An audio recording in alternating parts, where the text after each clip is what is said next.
जो है पूरे प्रदेश में हम संगठन विस्तार के लिए निकले हैं और आज गोरखपुर की धरती पर मेरा पहला आगमन है और मैं इसका राष्ट्रीय अध्यक्ष हूँ। राष्ट्रीय अध्यक्ष और यह आप मेरे पड़ोस में साथ में बैठे हैं डॉक्टर सी के वर्मा जी हैं, जो हमारी पार्टी के राष्ट्रीय उपाध्यक्ष हैं। और हम लोगों ने जो पार्टी बनाई है, इस पार्टी का अलग मैनिफेस्टो, अलग सिस्टम है। इसका सिस्टम ये है कि जिन जातियों को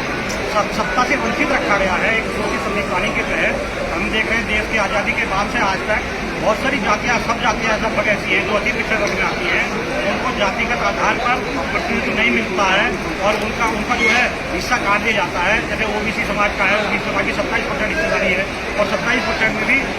जो अति पिछड़ी जातियाँ हैं, अति पिछड़ी जातियाँ हैं, इनको पर्याप्त हिस्सेदारी नहीं मिल पाती है। और खास करके सैन सवितानंद समाज का आज तक उत्तर प्रदेश में क्या देश भर में कोई विधायक सांसद नहीं बना है। एक विधायक इस बार बने हैं कोई किसी राज्य से, लेकिन हमारे उत्तर प्रदेश में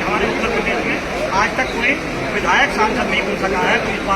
इस बात के लिए मैंने ये नेतृत्व करते हुए, क्योंकि मैं सैन सवितानंद समाज से आता हूँ और नंद समाज का होने के नाते मैंने इस घर को बनाया है जनसेवा दल के नाम से, और जनसेवा दल के नाम से घर को बना करके इसमें जो वंचित जातियाँ हैं, जो भी वंचित जातियाँ सत्ता से हिस्सेदारी में वंचित करती गई है, क्योंकि सीधा मकसद मिला है कि जाके पैर में फटी बीमारी हो गया, जाने पेट पर आई। और स्थिति यह है कि मेरी पीड़ा को मैं समझ सकता हूँ, पाल की पीड़ा को पाल समझ सकता है, सैनिक की पीड़ा को सैनिक समझ सकता है, प्रजापति की पीड़ा को प्रजापति समझ सकता है, नंद की पीड़ा को नंदवंशी समझ सकता है। लेकिन दिक्कत क्या है कि इन लोगों का प्रतिनिधित्व हाउस के अंदर, सदनों के अंदर नहीं होता है, जिस चक्कर में हम लोगों को ये जनसेवा दल का गठन किया। और मैं दावे के साथ आप लोगों को, मीडिया बंधुओं को बता देना चाहता हूँ कि पूरे देश भर में ये संदेश देना चाहता हूँ कि जिसकी जितनी संख्या भारी, उतनी हिस्सेदारी के आधार पर अगर ये पॉलिटिकल पार्टियाँ, जितनी भी देश भर में पॉलिटिकल पार्टियाँ चल रही हैं, अगर ये हिस्सेदारी देने का काम करती तो हम लोगों को ये काम न करना पड़ता। आज 40% की आबादी में उत्तर प्रदेश में अति पिछड़ा वर्ग है, और अगर पिछड़े वर्ग की बात करें तो 60%, 62% जो है वो पिछड़े वर्ग के लोग हैं।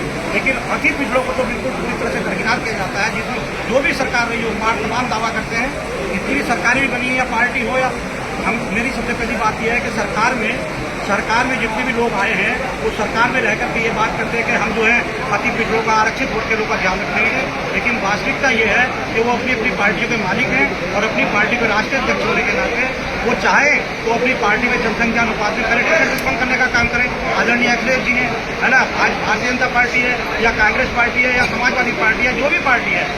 पार्टी है, आज तक किसी ने ये नहीं देखा कि ये सैन सवितानंद समाज के लोग 3% की आबादी में रहते हैं, पाल प्रजापति सैनिक कश्यप समाज के लोग, सैनिक समाज का तो 7-8% वोट, 8% वोट है, और प्रजापति समाज की यही स्थिति है, विश्वकर्मा समाज की यही स्थिति है कि उनका एक MLC कभी बना दिया, भीख दे दी जाती है, उसके अलावा उनको टिकट देकर के चुनाव नहीं लड़ाया जाता है। इसलिए जनसेवा दल का गठन मुझको करना पड़ा, और मैं दावे के साथ कहता हूँ 2027 के चुनाव में 403 विधानसभा में हम लोग पाल प्रजापति सैनिक कश्यप समाज के और अति पिछड़े वर्ग के समस्त लोग इकट्ठा होकर के ये अपनी सरकार बनाने का काम करेंगे। और हम एक दूसरे को सपोर्ट करेंगे। हमारा फंडा है कि हम प्रजापति को सपोर्ट करेंगे, प्रजापति हमको सपोर्ट करेंगे। जो भी वंचित जातियां हैं, चाहे उसमें कोई भी जाति होगी देश में रहने वाली, वो जो भी जाति होगी उस जाति के लिए हम जनसंख्या अनुपात में हिस्सेदारी देने का काम करेंगे। मैं ये अपनी बात समाप्त करता हूँ।